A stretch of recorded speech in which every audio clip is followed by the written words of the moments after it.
Praise the Lord. നിങ്ങളെ എല്ലാവരെയും blessed മോർണിംഗിലേക്ക് യേശു ക്രിസ്തുവിൻ്റെ നാമത്തിൽ സ്വാഗതം ചെയ്യുന്നു. ഇത്ര നല്ല രക്ഷകനായ യേശുവേ, ഇത്രമാം സ്നേഹം നീ തന്നതാ. ഇത്ര നല്ല രക്ഷകനായ യേശുവേ, ഇത്രമാം സ്നേഹം നീ തന്നതാ. എന്തു ഞാൻ നൽകിടും തുല്യമാ, ഏഴയേ നിൻ മുൻപിൽ യാഗമാ. എന്തു ഞാൻ നൽകിടും തുല്യമാ, ഏഴയേ നിൻ മുൻപിൽ യാഗമാ. ഇത്ര നല്ല രക്ഷകാ യേശുവേ, ഇത്രമാം സ്നേഹം നീ തന്നതാ. ഇത്ര നല്ല രക്ഷകാ യേശുവേ, ഇത്രമാം സ്നേഹം നീ തന്നതാ. എന്തു ഞാൻ നൽകിടും തുല്യമാ, ഏഴയേ നിൻ മുൻപിൽ യാഗമാ. എന്തു ഞാൻ നൽകിടും തുല്യമാ, ഏഴയേ നിൻ മുൻപിൽ യാഗമാ.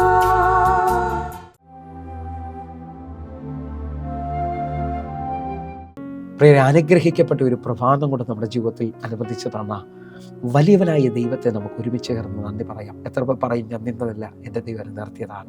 ഒന്നുകൂടെ പറഞ്ഞു കഴിഞ്ഞാൽ 2025 ജൂൺ മാസം 6-ാം തീയതി വരെയും എന്നെയും എൻ്റെ കുടുംബത്തെയും കണ്ണിലെ കൃഷ്ണമണി പോലെ സൂക്ഷിക്കുകയും വിടുവിക്കുകയും ചെയ്ത വലിയവനായ ദൈവത്തിന് നന്ദി പറഞ്ഞുകൊണ്ട് ഈ പ്രഭാത ചിന്തയിലേക്ക് നമുക്ക് ഒരുമിച്ച് അടുത്തു വരാം. അടുത്തു വന്ന് നമ്മെ കരം പിടിച്ചെഴുന്നേൽപ്പിക്കുന്ന ദൈവം. പ്രിയരെ, പ്രാരംഭവാക്യത്തിലേക്ക് വിശുദ്ധ മാർക്കോസ് എഴുതിയ സുവിശേഷം 1-ാം അധ്യായം അതിൻ്റെ 30-31 വാക്യങ്ങൾ. അവിടെ ശീമോന്റെ അമ്മായിയമ്മ പനി പിടിച്ച് കിടന്നിരുന്നു. അവർ അവളെക്കുറിച്ച് അവനോട് പറഞ്ഞു. 31-ാമത്തെ വാക്യം. അവൻ അടുത്ത് ചെന്ന് അവളെ കൈക്ക് പിടിച്ച് എഴുന്നേൽപ്പിച്ചു.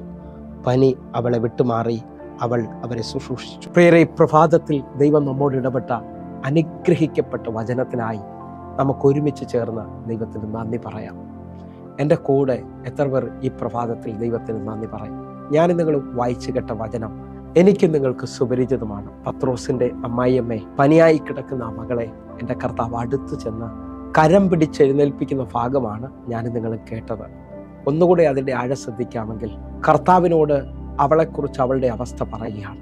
വാസ്തവമായിട്ട് ഈ പ്രഭാതത്തിൽ എന്നെ കേൾക്കുന്നവരെ, നമ്മുടെ അവസ്ഥകൾ കർത്താവിനോട് പറഞ്ഞാൽ ആ അവസ്ഥയ്ക്ക് മാറ്റം തരുന്ന ഒരു ദൈവത്തെയാണ് ഞാനിതോടെ സേവിക്കുന്നത്. കർത്താവിനോട് അവർ വ്യക്തമായി പറഞ്ഞു, പനിയാണ്, അവൾ ചില ദിവസങ്ങളായി ദീനമായി കിടക്കുകയാണെന്ന് പറഞ്ഞപ്പോൾ കർത്താവ് അടുത്ത് ചെന്ന് അവളെ കൈക്ക് പിടിച്ച് എഴുന്നേൽപ്പിച്ചതാണ് ആ വചനം കാണുന്നത്. ഈ കാലഘട്ടത്തിൽ പനിയും പകർച്ചവ്യാധിയൊക്കെ നമ്മുടെ നടുവിൽ നിൽക്കുമ്പോൾ ലോകപ്രകാരം മനുഷ്യരാരും രോഗികളുടെ അടുക്കലേക്ക് പോകാൻ പറ്റാത്ത സമയത്ത് അല്ലെങ്കിൽ മടിക്കുന്ന സമയത്ത് എൻ്റെ കർത്താവിൻ്റെ പ്രത്യേകത, ഏത് രോഗത്തിൻ്റെ അനുഭവത്തിലും എൻ്റെ കർത്താവ് നിൻ്റെ അടുക്കൽ വരും. ലോകം എഴുന്നേക്കത്തില്ലെന്ന് പറഞ്ഞ അവസ്ഥയിൽ നിന്ന് കർത്താവ് കരം പിടിച്ച് എഴുന്നേൽപ്പിച്ച ആ മാത്രയിൽ തന്നെ, ആ സമയത്തു തന്നെ അവളുടെ പനി അവളെ വിട്ടുമാറി. നിങ്ങൾ വിശ്വസിക്കാമെങ്കിൽ ഈ പ്രഭാതത്തിൽ എൻ്റെ കർത്താവ് നിങ്ങളുടെ കരം പിടിക്കാൻ പോവുകയാണ്. ചിലത് വിട്ടുമാറും, കർത്താവ് നിങ്ങളെ എഴുന്നേൽപ്പിക്കും. എങ്കിൽ ഈ പ്രഭാതത്തിൽ ഞാൻ നിങ്ങൾ ശ്രദ്ധിക്കുന്നത് എഴുന്നേൽപ്പിക്കുന്ന ദൈവത്തെക്കുറിച്ചാണ്. ഹല്ലേലൂയ. ഏതെല്ലാം വിധത്തിലാണ് നാം എഴുന്നേൽക്കുന്നത്? ഒന്നുകൂടെ ശ്രദ്ധിച്ചാൽ, വർഷങ്ങളായ രോഗത്തിൽ കിടക്കുന്നവരുണ്ട്, നാളുകളായി എഴുന്നേൽക്കണമെന്ന് ആഗ്രഹിക്കുന്നവർ. ഈ വചനം നിങ്ങൾ ശ്രദ്ധിക്കാമെങ്കിൽ നിങ്ങൾ ആ രോഗശയ്യയിൽ നിന്ന് കർത്താവിൻ്റെ ശബ്ദത്താൽ നിങ്ങൾ എഴുന്നേൽക്കാൻ പോവുകയാണ്. വായിച്ചു കേട്ട വാക്യത്തിനകത്ത് പത്രോസിന്റെ അമ്മായിയമ്മ പനിയായി കിടക്കുന്നു. കർത്താവ് കരം പിടിച്ചെഴുന്നേൽപ്പിച്ചത് കാണാൻ കഴിയുന്നു. യോഹന്നാന്റെ സുവിശേഷം 5-ാം അധ്യായം ഞാൻ നിങ്ങൾ ശ്രദ്ധിച്ചാൽ, ആ കുളക്കടവിൽ 38 വർഷമായി രോഗം പിടിച്ചു കിടക്കുന്ന ഒരു മനുഷ്യനെ കാണാം. ആരും സഹായിക്കാനില്ലാത്തവൻ. എന്നാൽ എൻ്റെ കർത്താവ് വർഷങ്ങളുടെ പഴക്കം നോക്കാതെ അവനെ കർത്താവ് നേരിട്ട് വന്ന് എഴുന്നേൽപ്പിക്കുന്നത് കാണാൻ കഴിയും. വിശ്വസിക്കാമെങ്കിൽ ഇന്ന് കാലതാമസമോ വർഷങ്ങളുടെ പഴക്കമോ നോക്കാതെ എൻ്റെ കർത്താവ് നിങ്ങളെ എഴുന്നേൽപ്പിക്കാൻ പോവുകയാണ്. ഈ മാസം എഴുന്നേൽപ്പിൻ്റെ മാസമാണ്. കർത്താവ് നിശ്ചയമായി നിങ്ങളെ എഴുന്നേൽപ്പിക്കും. രോഗികളായി ഭാരപ്പെടുന്നവരെ ശ്രദ്ധിക്കുന്നുണ്ടെങ്കിൽ, യാക്കോബിൻ്റെ ലേഖനം 5-ാം അധ്യായം അതിൻ്റെ 15-ാമത്തെ വാക്യം പറയുന്നു, വിശ്വാസത്തോടുള്ള പ്രാർത്ഥന ദീനക്കാരനെ രക്ഷിക്കും, കർത്താവ് അവനെ എഴുന്നേൽപ്പിക്കും. വിശ്വസിക്കാൻ പറ്റുമെങ്കിൽ നിങ്ങൾ വിശ്വസിച്ചുകൊണ്ട് ഈ മിനിറ്റുകൾ പ്രാർത്ഥിക്കുക. എൻ്റെ കർത്താവ് ദീനക്കാരനെ രക്ഷിക്കുക മാത്രമല്ല, എൻ്റെ ദൈവം നിന്നെ എഴുന്നേൽപ്പിക്കാൻ പോവുകയാണ്. രോഗത്തിൽ നിന്ന് പൂർണ്ണമായി എഴുന്നേൽപ്പിക്കുന്ന ദൈവം. കർത്താവിൻ്റെ വലിയ വിശ്വസ്തതയ്ക്കായിട്ട് നമുക്ക് ഈ പ്രഭാതത്തിൽ നന്ദി പറയാം. രണ്ടാമത്തെ മേഖലയാണ് അല്ലെങ്കിൽ നാളുകളായിട്ട് ചിലവർ നിങ്ങൾ എഴുന്നേൽക്കാത്ത രീതിയിൽ ചിലവരെ വാക്കുകൾ നെഗറ്റീവായിട്ട് നിങ്ങളെ ഇരുത്തിയിട്ടുണ്ടാകാം, നിങ്ങളെ ഭയപ്പെടുത്തിയിട്ടുണ്ടാകാം. ബൈബിൾ ആഴമായി ശ്രദ്ധിക്കുന്നവർക്കറിയാം, മാർക്കോസിന്റെ സുവിശേഷം 10:47 തുടങ്ങിയുള്ള വാക്യങ്ങളിൽ തിമായിയുടെ മകനായ ബർത്തിമായി ഇതാ റോഡിന്റെ വക്കിലിരുന്ന് ദാവീദ് പുത്രാ എന്നോട് കരുണ തോന്നണേ എന്ന് പറഞ്ഞ് നിലവിളിക്കുകയാണ്. നിലവിളിക്കുമ്പോൾ 48 വാക്യം, മിണ്ടാതിരിപ്പാൻ പലരും അവനെ ശാസിച്ചിട്ടും ദാവീദ് പുത്ര എന്നോട് കരുണ തോന്നണമേ എന്ന് അവൻ ഏറ്റവും അധികം നിലവിളിച്ചു പറഞ്ഞു. മിണ്ടാതിരിക്കാൻ പലരും അവനോട് പറയുകയാണ്. കാരണം അവന്റെ എഴുന്നേൽപ്പ് ആഗ്രഹിക്കാത്ത ഒരു കൂട്ടം ആൾക്കാർ അവന് വേണ്ടിയല്ല യേശു വന്നതെന്ന് പറയുന്നുണ്ട്. അപ്പോൾ മാനുഷിക ശബ്ദം നിങ്ങളെയും എന്നെയും ഇരുത്തുന്നതാണ്. ഒന്നുകൂടെ പറഞ്ഞു കഴിഞ്ഞാൽ മാനുഷിക ഭയം എന്നെയും നിങ്ങളെ നിരാശപ്പെടുത്തുന്നതാണ്. 1 രാജാക്കന്മാരുടെ പുസ്തകം 19-ാം അധ്യായത്തിൽ ഇസബേല് ഏലിയാവിനെ വെല്ലുവിളിക്കുന്നത് കാണാൻ കഴിയും. 1 രാജാക്കന്മാരുടെ പുസ്തകം 19-ാം അധ്യായം അതിന്റെ 2-ാമത്തെ വാക്യം, ഇസബേൽ ഏലിയാവിന്റെ അടുക്കൽ ഒരു ദൂതനെ അയച്ചു, നാളെ ഈ നേരത്ത് ഞാൻ നിന്റെ ജീവനെ അവരിൽ ഒരുത്തന്റെ ജീവനെ പോലെ ആക്കുന്നില്ല എങ്കിൽ ദേവന്മാർ എന്നോട് തക്കവണ്ണം അധികവും ചെയ്യട്ടെ എന്ന് പറയിച്ചു. നിങ്ങൾ ഈ വചനത്തെ ശ്രദ്ധിച്ചു നോക്കിയേ. ഏലിയാവിന്റെ അടുക്കലേക്ക് ഇസബേൽ ഒരു ദൂതനെ അയച്ചിട്ട് പറയാണ്, നാളെ ഈ നേരത്ത് അവരെ പോലെ നിന്റെ ജീവിതവും ഞാൻ ആക്കി തീർക്കും. 3-ാമത്തെ വാക്യം, അവൻ ഭയപ്പെട്ട് ജീവരക്ഷയ്ക്കായി പുറപ്പെടുന്നത് കാണാൻ കഴിയുന്നു. അവന്റെ ഉള്ളിൽ ഭയങ്കര ഭയം വന്നു. ജീവിതം മടുത്തു പോയതുപോലെ തോന്നി.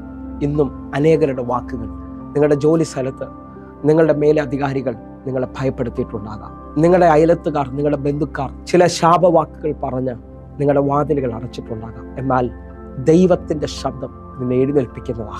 നിന്റെ പ്രാർത്ഥനയും നിലവിളിയും എൻ്റെ കർത്താവിനെ നിന്റെ അടുക്കലേക്ക് കൊണ്ടുവരുന്നതാ.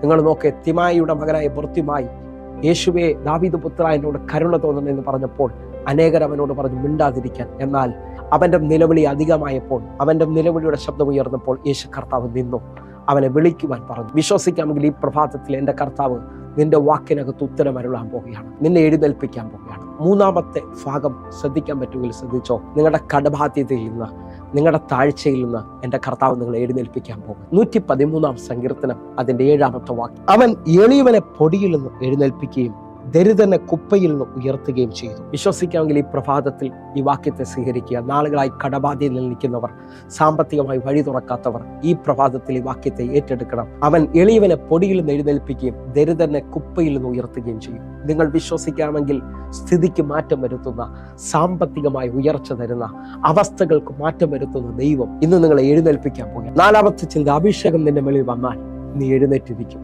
യെശയ്യാ പ്രവാചകന്റെ പുസ്തകം 40-ാം അധ്യായം അതിന്റെ 31-ാമത്തെ വാക്യം, എങ്കിലും യഹോവയെ കാത്തിരുന്നവർ ശക്തിയെ പുതുക്കും, അവർ കഴുകന്മാരെ പോലെ ചിറകടിച്ച് കയറും, അവർ തളർന്നു പോകാതെ ഓടുകയും ക്ഷീണിച്ചു പോകാതെ നടക്കുകയും ചെയ്യും. നിങ്ങൾ വിശ്വസിക്കുന്നവരാണെങ്കിൽ അഭിഷേകം നിങ്ങളെ എഴുന്നേൽപ്പിക്കാൻ പോവുകയാണ്. യെശയ്യാവ് 60-ാം അധ്യായത്തിൽ പറയുന്നു, എഴുന്നേറ്റ് പ്രകാശിക്കുക, നിന്റെ പ്രകാശം വന്നിരിക്കുന്നു, യഹോവയുടെ തേജസ് നിന്റെ മേൽ ഉദിച്ചിരിക്കുകയാണ്. അഭിഷേകം നിന്റെ മേലിൽ വെളിപ്പെടാൻ പോവുകയാണ്. ഒന്നുകൂടി ആഴം ശ്രദ്ധിക്കാമെങ്കിൽ അപ്പോസ്തല പ്രവൃത്തി 3-ാം അധ്യായം അതിന്റെ 6-ാമത്തെ വാക്യം, അപ്പോൾ പത്രോസ് വെള്ളിയും പൊന്നും എനിക്കില്ല, എനിക്കുള്ളത് നിനക്ക് തരുന്നു, നസറായ യേശുവിന്റെ നാമത്തിൽ നടക്ക എന്ന് പറഞ്ഞു. വിശ്വസിക്കാമെങ്കിൽ അഭിഷേകത്തിൽ നിറഞ്ഞ പത്രോസ് 40-ലധികം വയസ്സുള്ള അമ്മയുടെ ഉദരം മുതൽ മുടന്തലായ മനുഷ്യനെ കരത്തിൽ പിടിച്ചുകൊണ്ട് എഴുന്നേൽപ്പിക്കുകയാണ്. ദൈവശബ്ദം, ദൈവിക അഭിഷേകം നിങ്ങളെ എഴുന്നേൽപ്പിക്കുന്നതാണ്. എത്ര പേർ എൻ്റെ കൂടെ ചേർന്ന് വിശ്വസിച്ചുകൊണ്ട് പറയും, ഈ പ്രഭാതം ഒരു എഴുന്നേൽപ്പിന്റെ പ്രഭാതമാണ്. കർത്താവെ, അടുത്തു വന്ന് ഞങ്ങളെ എഴുന്നേൽപ്പിക്കുന്നതിനായി സ്തോത്രം. അങ്ങയുടെ കരം വെളിപ്പെടുന്നതിനായി ഞങ്ങൾ കണ്ണുകൊണ്ട് അടയ്ക്കാം, പ്രാർത്ഥിക്കാം. ഞങ്ങളെ സ്നേഹിക്കുന്ന ഞങ്ങളുടെ നല്ല കർത്താവെ, പൂർണ്ണ ഹൃദയത്തോടെ ഞങ്ങൾ ഒരുമിച്ച് ചേർന്ന് പ്രാർത്ഥിക്കുന്നു. എഴുന്നേൽക്കാൻ ആഗ്രഹിക്കുന്നവർ മുഴുവൻ എഴുന്നേൽക്കട്ടെ അപ്പ. അങ്ങയുടെ കരം വെളിപ്പെടട്ടെ, അത്ഭുതം സംഭവിക്കട്ടെ. യേശുവിൻ്റെ നാമത്തിൽ ഞാൻ ഈ മക്കൾക്ക് വേണ്ടി പ്രാർത്ഥിക്കുന്നു. ഒരു വലിയ എഴുന്നേൽപ്പിന്റെ ശക്തി ഇവരുടെ മേളിൽ വ്യാപരിക്കട്ടെ. കർത്താവ് ഇവരെ അനുഗ്രഹിക്കുന്നു. ആമേൻ. പ്രിയരേ, പ്രഭാത സന്ദേശം നിങ്ങൾക്ക് അനുഗ്രഹമായി ഞാൻ വിശ്വസിക്കുകയാണ്. വേഗത്തിൽ തന്നെ നമ്മുടെ യൂട്യൂബ് ചാനൽ സബ്സ്ക്രൈബ് ചെയ്യും, ഫേസ്ബുക്കിലേക്ക് നിങ്ങൾ ജോയിൻ ചെയ്യണമെന്ന് ഓർപ്പിക്കുന്നു. അതുപോലെ ഈ കാണുന്ന നമ്പറുകൾ വിളിച്ച് നിങ്ങളുടെ പ്രാർത്ഥനാ വിഷയങ്ങൾ അറിയിക്കണമെന്ന് ഓർപ്പിക്കുന്നു. കർത്താവ് നിങ്ങളെ കൂടുതൽ അനുഗ്രഹിക്കട്ടെ. അതേപോലെ ഒരു ഗുഡ് ന്യൂസ്, എല്ലാ ദിവസവും ഇന്ത്യൻ സമയം വൈകിട്ട് 6 മണിക്ക് നമുക്ക് സൂമിൽ ആരാധന നടക്കുന്നു. നിങ്ങളുടെ പ്രാർത്ഥന വിഷയങ്ങൾ നേരിട്ട് പറയാൻ കഴിയും. അതേപോലെ ആരാധനയും വചനധ്യാനവും ഉണ്ട്. നിങ്ങളെ ഞാൻ ക്ഷണിക്കുകയാണ്. ആയിരങ്ങൾക്ക് അത് വിടുതലായിട്ടുണ്ട്. നിങ്ങൾ കടന്നു വരണമേ. കർത്താവ് നിങ്ങളെ അധികത്തിൽ മാനിക്കട്ടെ. God bless you. ആമേൻ.